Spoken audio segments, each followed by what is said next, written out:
Pour faire suite à l'installation de l'OBD 2 sur la Tesla Model 3, je vous avais promis de faire une petite review sur l'application Scan My Tesla.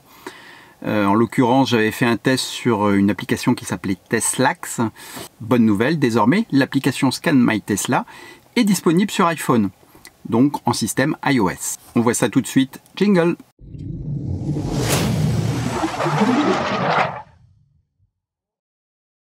Alors vous allez le voir, on va parler de Scan My Tesla sur iOS. Je vais faire de temps en temps des petits comparatifs avec l'application sur Android. Les deux versions sont quand même très différentes. En termes d'interface déjà, et puis en termes d'informations fournies. Ça ne veut pas dire que l'une est mieux que l'autre. Je pense que c'est amené à évoluer. J'ai discuté encore hier soir avec le développeur qui s'appelle Amount, qui est quelqu'un qui est comme ça, qui est vraiment à l'écoute des utilisateurs. Donc c'est une application qui est amenée à évoluer et, comment dire, à se confondre l'un et l'autre, c'est-à-dire le système iOS et Android finiront par ne faire qu'un. Sans plus attendre, on va ouvrir l'application. Il me cherche l'OBD Link. Donc là, ce n'est pas possible. Il ne trouve pas l'OBD Link. Donc ce que je fais, je vais dans mon menu Bluetooth, je reste appuyé, je vais chercher l'OBD Link, il n'est pas connecté, vous le voyez, non connecté. Je le connecte. Il cherche, il cherche. Alors là, je regarde en même temps mon OBD Link, à quel statut il a.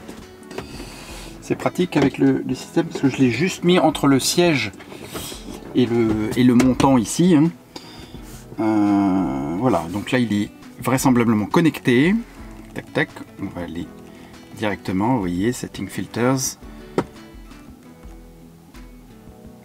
Alors moi j'ai encore la version bêta, je ne suis pas encore en version officielle. Tout ce que vous voyez là, forcément, vous ne le verrez pas dans votre version officielle. Alors si ça marche pas, je suis embêté, on relance, et là il devrait me le trouver.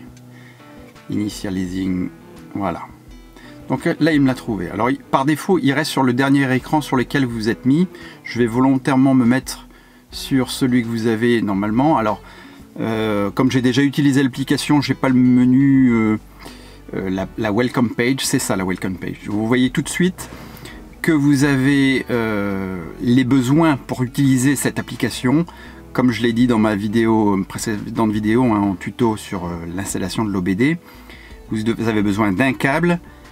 Et pour l'iOS, si vous avez un iPhone, il faut absolument avoir l'OBD Link MX+. Effectivement, Apple ne reconnaît que ce OBD Link, enfin que ce plugin, pardon. Alors attention, celui-là est également compatible Android, c'est-à-dire si vous avez deux appareils, vous voulez changer d'appareil, il sera tout de même compatible avec l'Android. Donc celui-là, il est vraiment multiplateforme. Donc on vous dit que si vous scrollez vers la gauche, vous changez le dashboard, c'est-à-dire l'interface. Et si vous swipez en haut ou en bas, vous allez changer les jauges, ce qu'on appelle les jauges. Voilà. Donc close. Là vous avez un setting, alors ça, si ces petites choses-là, vous les aurez modèle 3Y, modèle SX. Donc vous pouvez comme ça swiper les unes les autres.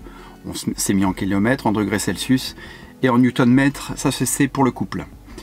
Et voilà la première jauge que vous avez. Ça n'est pas une jauge, mais 4 jauges que vous allez voir. Vous voyez qu'ici je suis chargé à 63%. À l'instant, c'est passé à 63% sur mon écran, mais la valeur n'est pas tout à fait la même. C'est-à-dire que sur l'écran de la Tesla, des fois, vous voyez, là je suis à 64, et pourtant sur le SOC, là je vois toujours qu'il y a 63%.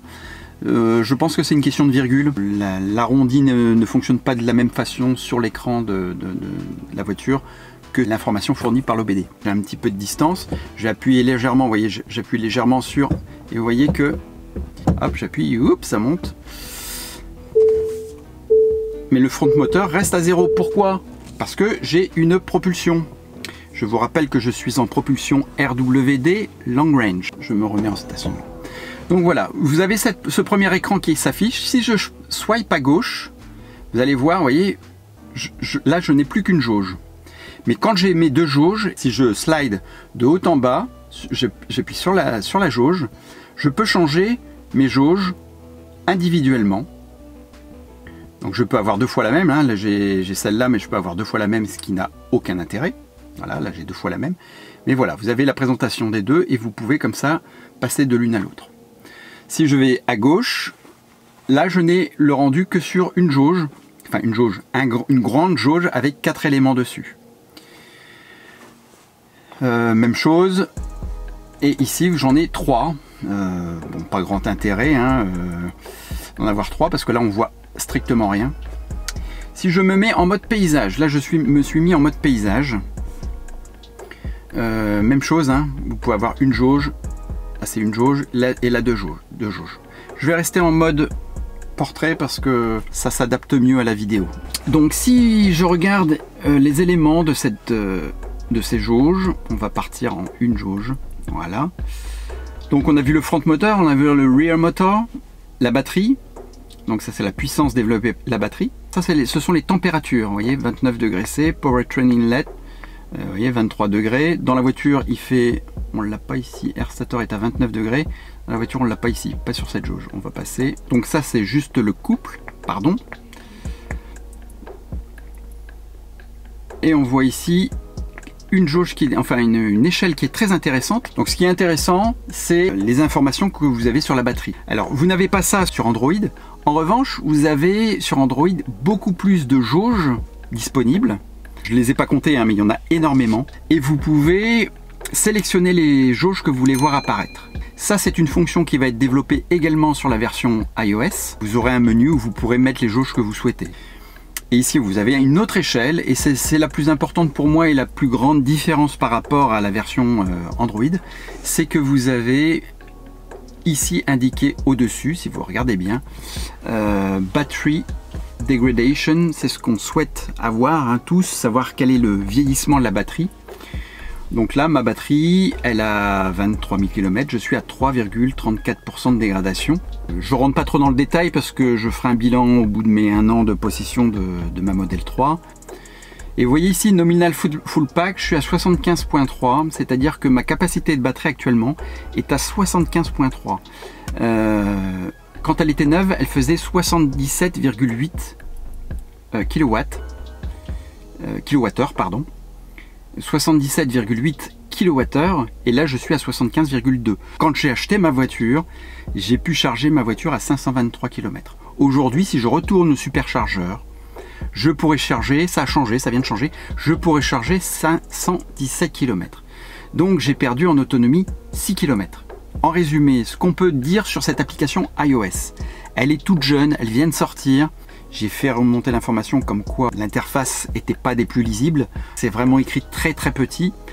L'avantage de la version Android, c'est que vous avez beaucoup de jauges, mais vous avez une jauge pour une fonction. C'est quand même beaucoup plus lisible. Son idée est bonne pour pouvoir synthétiser, mais ça nécessite quand même une épaisseur de trait plus importante. À la limite, pourquoi pas mettre le texte dans l'épaisseur de trait et faire les traits plus gros, quoi. Voilà, donc ce petit défaut sur la version iOS, vous n'avez pas beaucoup d'items, alors surtout ceux qui ont acheté l'OBD, dites pas oh, finalement tout ça pour ça, parce que il y a beaucoup d'items qui vont apparaître, qui vont venir au fil du temps, les mêmes que ceux de la version Android.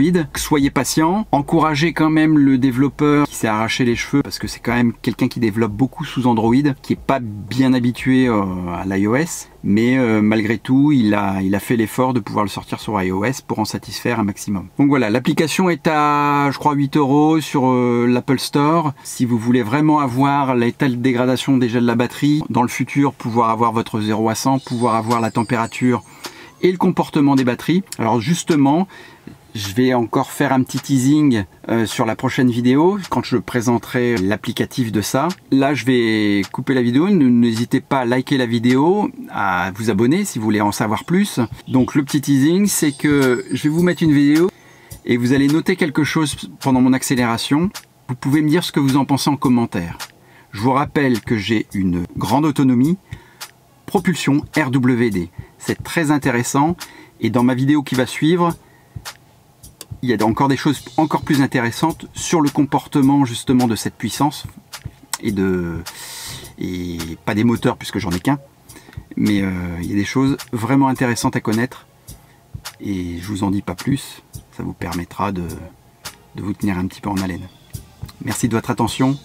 Ciao, ciao.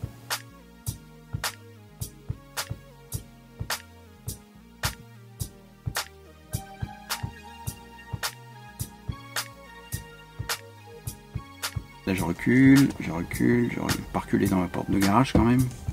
Je vais accélérer, vous allez voir la régénération. Hop, pardon, c'est tombé.